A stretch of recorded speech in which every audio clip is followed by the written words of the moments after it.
मैं हूं लक्ष्मण सिंह राठौड़ और आप देख रहे हैं जयवर्धन न्यूज़। अभी हम नगर पालिका में जो विवाद चल रहा है, यहाँ कर्मचारी हड़ताल पर हैं और जो ईओ और अध्यक्ष के बीच में जो मतभेद हुए, विवाद हुआ, जिसका वीडियो भी सोशल मीडिया पर खूब वायरल हुआ। इसकी क्या सच्चाई है, आखिर ये विवाद क्यों उत्पन्न हुआ, इसको लेकर हम जानते हैं। हमारे साथ में हैं chairman Shobhalal ji Regar. The Maruti Nandan grand, Nathdwara स्थित एकमात्र ultra luxurious 5 star hotel, Rajsamand जिले की एकमात्र 5 star hotel the Maruti Nandan grand में भोजन की स्वादिष्ट थाली अब सिर्फ 290 रुपए में। श्रीनाथ जी की नगरी नाथद्वारा में इस सुनहरे अवसर का आनंद अवश्य उठाएं।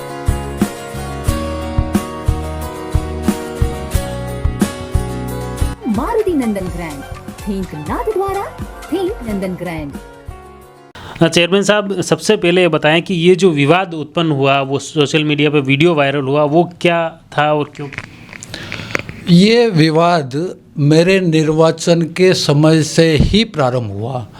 अधिशासी अधिकारी कृष्ण गोपाल माली, जिस ढंग से इनकी कार्यशैली है, दिनांक 7 फरवरी को मेरा निर्वाचन हुआ 2021 को, और 8 फरवरी को जब उपाध्यक्ष के निर्वाचन का समय था और उस समय यहाँ एक करणी माता के मैदान में स्टेडियम जो निर्माणाधीन था, इस जो आचार संहिता थी, आदर्श आचार संहिता, उसमें इस अधिकारी ने उस स्टेडियम का नामकरण श्री राजीव गांधी स्टेडियम के नाम से कर दिया, जो बिल्कुल अवैधानिक है। दूसरा, आज दिन तक एक परंपरा रही है, निर्वाचन होने के बाद अध्यक्ष के पदभार ग्रहण कार्यक्रम को आयोजित किया जाना, जबकि मुझे हॉल उपलब्ध नहीं करवाया गया। मैंने अपने जेब से पैसे से रसीद कटवाकर उस हॉल को लिया, उसके बावजूद भी कोरोना का हवाला देते हुए मुझे हॉल नहीं दिया गया। मैंने कलेक्टर साहब से परमिशन लाया। उसके बाद मेरी निरंतर, हम जनप्रतिनिधि और जनता के लिए काम करते हैं, तो जनता के लिए समर्पित है, इसलिए 178 बिंदुओं का एक मैंने श्वेत पत्र तैयार किया और बहुत विस्तृत रूप से इस देवगढ़ के सर्वांगीण विकास का जो सपना देखा। लेकिन अधिशासी अधिकारी द्वारा शुरू से ही हमारे को राजनीतिक कारणों से दरकिनार करते हुए इसने मुझे कहा कि आपको मार्केटिंग एमएलए साहब की रहेगी तो आप काम कर पाओगे, मेरे रहते आप काम नहीं कर सकते हो, ये इसने मुझे कहा। और 2 साल से ये मुझे प्रताड़ित कर रहा है। तो ये हकीकत नहीं, आप प्रताड़ित कर रहे हैं, ये जो शब्द बोल रहे हैं, ये किस तरह की प्रताड़ना की बात? प्रताड़ना ये है, मैं देवगढ़ के विकास के लिए इनको पत्र देता हूँ, ये काम लीजिए देवगढ़ विकास के लिए, ठीक है। वो उनके टेंडर को निकालने नहीं निकालने के लिए जयन को पाबंद कर देता है कि नहीं निकालने हैं। उसके अलावा हमारे कामों पर ध्यान नहीं देता है। मैंने कई पत्रों और कई बार मौखिक निर्देश देता हूँ, और इवन यहाँ तक कि मेरे जो लेटर है उनको फाड़ के फेंक देता है। कई बार लेटर नहीं लेता, मेरे से संवाद नहीं करता, मेरे चैम्बर में आता नहीं है। चेयरमैन बनने के बाद में क्या नगर पालिका में कोई भी काम नहीं हो रहे हैं रूटीन के? जो भी नहीं, रूटीन के काम अप्रत्यक्ष रूप से होते हैं, और प्रत्यक्ष कैसे? हर काम जो भी होगा वो तो ईओ चेयरमैन दोनों के हस्ताक्षर से होगा। होते हैं। अब जैसे मैं बताऊं, इनके प्रशासक काल में 2 सड़कों के टेंडर इन्होंने पहले निकाल लिए थे, ठीक है। मैंने इनको कहा कि ये करोड़ों रुपए जो नगर पालिका के मद से खर्च हो रहे हैं, ये पीडब्ल्यूडी की सड़कें क्यों ना अपन राज्य सरकार से लाए, लेकिन इन्होंने पहले ही जारी कर दिया था, ठीक है। 4 करोड़ का एक टेंडर है, 3 करोड़ का एक टेंडर है, 7-8 करोड़ के ये है। स्टेडियम का आधा काम ही था, आधा काम छोड़ दिया गया। जनता के प्रति मैं संवेदनशील हूँ, इसलिए सड़क, नाली, जाली, स्टेडियम के बकाया काम, ये काम सब मैंने अंजाम दिए हैं, वो भी लाखों बार इनके, मतलब कई बार मिन्नतें करने के बाद। इनका मैंने पहले भी एक ऑडियो कॉन्फ्रेंस में कहा था कि इनके जो टेंडर होते हैं 60-70% कांग्रेस वार्ड में देते हैं, 30% हमारे वार्डों में दे रहे हैं। जबकि मैंने एक प्रश्न और उठाया, जो अच्छी सड़क है, अगर इस तरह के हो रहा तो ये तो नगर पालिका के अध्यक्ष हैं, आप जो भी स्वीकृत हो रही नगर पालिका की बजट जो भी स्वीकृत हो रहा है, काम हो रहे हैं, तो वो तो आपकी सहमति से हो रहे हैं, उसमें कांग्रेस बीजेपी कहाँ आ रही है? मेरी सहमति से ये टेंडर जारी नहीं करता है। मैं जो कहता हूँ वो टेंडर नहीं करता, इनकी मर्जी से टेंडर की कॉपी टाइप करके लाते हैं, मुझे तो कहते हैं साइन करो इस पे, नहीं करोगे तो मैं इस पे लिख दूंगा। इवन कर्मचारियों को धमका रखा, उस पर चेयरमैन साहब अगर अपने टेंडरों पे साइन नहीं करे तो उस पर समय डालो, नोट शीट डालो, अगर चेक पे साइन नहीं करते हैं, पेमेंट रोकते हैं तो DDR को भेज दो। मतलब हर तरह ये कोई बात नहीं हुई चेयरमैन साहब, जैसे आपके बता रहे हो कि मेरे ऊपर इस तरह का दबाव बनाते, तो कोई भी ये ऐसे कैसे ये दबाव बना सकता है? आप एक चेयरमैन हो, आपके अधिकार हैं, आपके पद की गरिमा है, सब कुछ है, तो यूँ कोई दबाव बना रहा है तो आप उसके खिलाफ मुकदमा दर्ज कराओ। ऐसा ही अगर तो यही करेंगे।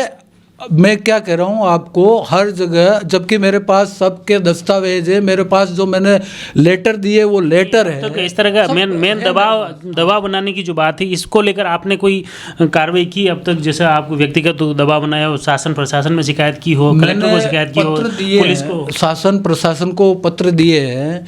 जबकि ये हल्की फुल्की कुछ बात कहता हूँ तो ये बार बार मुझे कहता है कि राजकार्य में मुकदमा दर्ज करा दूंगा, राजकार्य में मुकदमा दर्ज करा दूंगा। जबकि मैंने हर स्तर पर मैं कलेक्टर साहब के पास गया हूँ, उनको श्वेत पत्र दिया है, इनके MLA साहब के पास दिया है, उदयलाल जी आजना को दिया है। मैंने मतलब कई बार सबसे मिन्नतें की है मेरे को देवगढ़ नगर का विकास करना, लेकिन ये पूरा कांग्रेस के कार्यकर्ता की तरह काम कर रहा है। जो मुझे भी सहन नहीं, मैं जनता के हित के लिए आया हूँ, जनता के हित की बात करूँगा, और अब मेरी सहन करने की सीमा समाप्त हो गई है। इसलिए मैं अब जो भी काम करूँगा कानूनन रूप से, विधि सम्मत जो भी काम होगा, लेटर से काम होगा, उससे मैं करूँगा। पहले तो वो वीडियो जो वायरल हुआ, आपका किस फाइल को लेकर वो विवाद हुआ था ये? अब इसमें जो मैं असल बात है अब बताता हूँ आपको। ये IDSMT योजना, जिसको विवेकानंद आवासीय योजना, कृषि मंडी के पास, जिसको श्री विहार के नाम से प्राइवेट लोगों ने डेवलप किया, उसके बाद आराजी नंबर 1777 जो 5 हेक्टर के लगभग का आराजी है, वो सरकारी ज़मीन है। जो श्री विहार विवेकानंद के यहाँ जो प्राइवेट कॉलोनी डेवलप हुई, उसके बाद बेशकीमती नगर पालिका की दृष्टि से करोड़ों अरबों की ज़मीन है, उससे लगती हुई, जहाँ बिल्कुल टेल रूप में मिड पॉइंट सड़क से 85 फीट पे एक फाइल लगी कन्वर्जन की।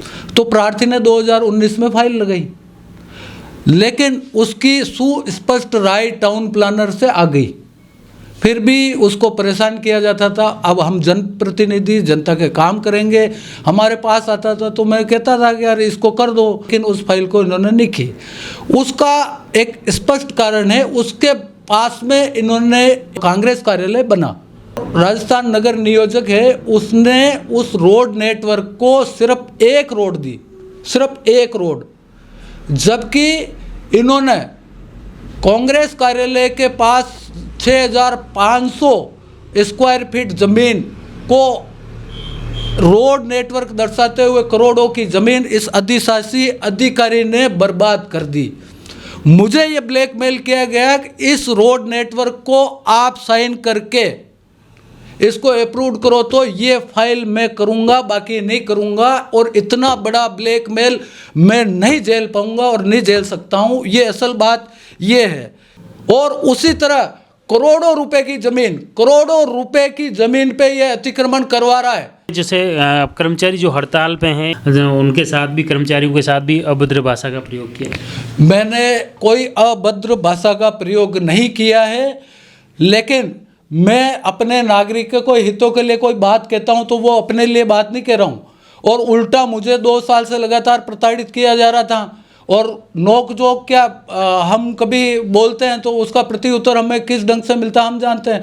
और इस सब मैटर में जानबूझकर मेरे ऊपर, जैसे 22 तारीख को विधायक महोदय ने धरना दिया, ये पूरा कार्यक्रम प्रायोजित है, कैसे भी करके ये चेयरमैन है इसको प्रताड़ित करो, अपने कामों को जो अवैधानिक काम है उनको आप लीगल अमली जामा पहनाओ। जो और हड़ताल पे हैं कर्मचारी, इनकी हड़ताल खत्म कराने के लिए आपने समझाइश के प्रयास भी किए, वहाँ गए।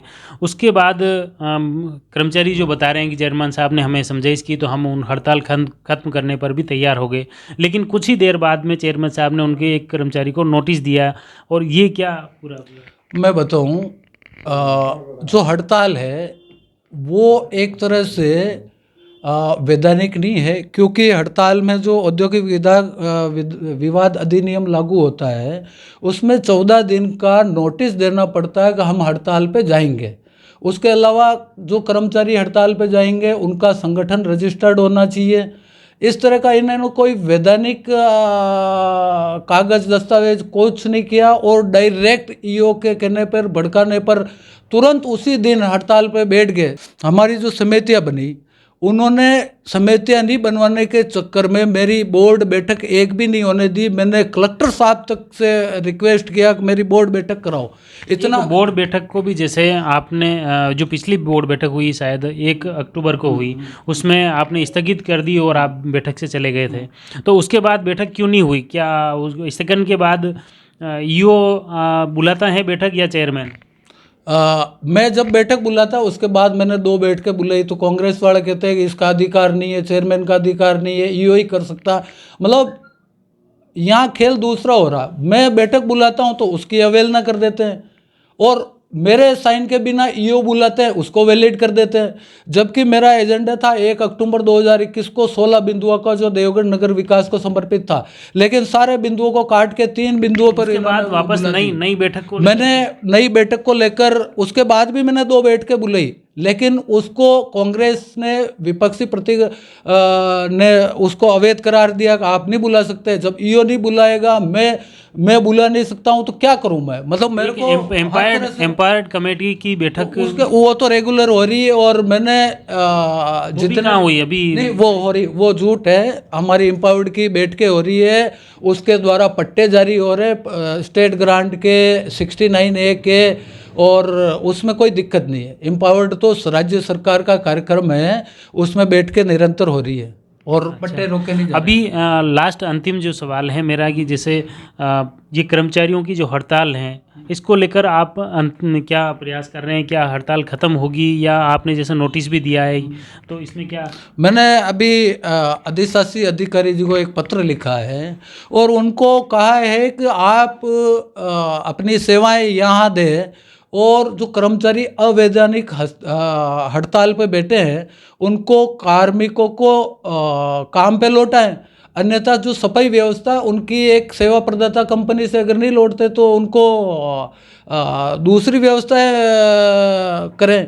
उसके अलावा मेरी समझाई शुरू से है, आज भी मैं चाहता हूं कि वो आ जाए, लेकिन अगर ईओ के माध्यम से अवैधानिक मांगे मुझसे मनवाना चाहे तो मैं देवगढ़ नगर के हित में, मैं जो भी हित में फैसला होगा वो करूँगा, और इनसे बात करने के प्रयास जारी रहेंगे। मैंने एक वो उनकी जो कर्मचारियों की मुख्य मांगे हैं, 5 सूत्री उन्होंने मांगे रखी हैं। मुख्य रूप से जो विवाद हुआ उसके बाद आपने नोटिस दिया, उस नोटिस को शून्य कराना चाह रहे हैं, और उनके भविष्य में इस तरह की कोई उनके साथ अभद्रता न हो, ये इस तरह के 5 बिंदु उन्होंने तय कर लिए। तो क्या इस पर सहमत नहीं? मैं अभद्रता कभी नहीं करता हूँ, न मैंने पहले की न भविष्य में करूँगा। मैं बहुत शालीनता और सज्जनता से बात करता हूँ। दूसरी बात रही कि मेरे नोटिस जो शून्य करने का है वो मैं शून्य नहीं करूँगा। यदि ये लौट आते हैं तो उस पर कोई जो लीगल एक्शन होगा वो मैं नहीं लूँगा। कर्मचारियों का तो ये भी कहना है कि जो नोटिस आपने दिया है वो भी अवैधानिक है, जिस पे ईओ का हस्ताक्षर नहीं है। मैं क्या कह रहा हूँ, मैंने धारा 49 की उपधारा 7 नगरपालिका अधिनियम 2009 का आपको बताया है। उसमें स्पष्ट लिखा हुआ है नगरपालिका अध्यक्ष अपने हस्ताक्षर मोहर से पत्र जारी कर सकता है, वो अवैध नहीं है। बहुत बहुत धन्यवाद। जैसे आपने सुना किस तरह से जो देवगढ़ नगरपालिका में जो विवाद चल रहा है, कर्मचारियों की हड़ताल हैं, एक तरफ ईओ हैं तो दूसरी तरफ चेयरमैन हैं, इनके दोनों के खिलाफ कर्मचारी नारेबाजी लगा रहे हैं। उनकी मांग है कि उनकी 5 सूत्री मांगें पूरी होगी तभी वे इस हड़ताल को ख़त्म करेंगे। दूसरी ओर ईओ का ये कहना है कि वो कर्मचारियों से लगातार समझाइश कर रहे हैं और प्रयास कर रहे हैं कि जल्द से जल्द ये हड़ताल ख़त्म हो। दूसरी तरफ चेयरमैन साहब का कहना है कि वो कोई भी सशर्त हड़ताल ख़त्म करने के पक्ष में नहीं है। हालांकि वो भी ये कह रहे हैं कि कर्मचारी हड़ताल तोड़े और जो भी लीगल कोई का होगी उनका सहयोग होगा तो वो करेंगे, लेकिन नोटिस जो शून्य की बात वो नकार रहे हैं कि उसको नोटिस शून्य वे नहीं करेंगे।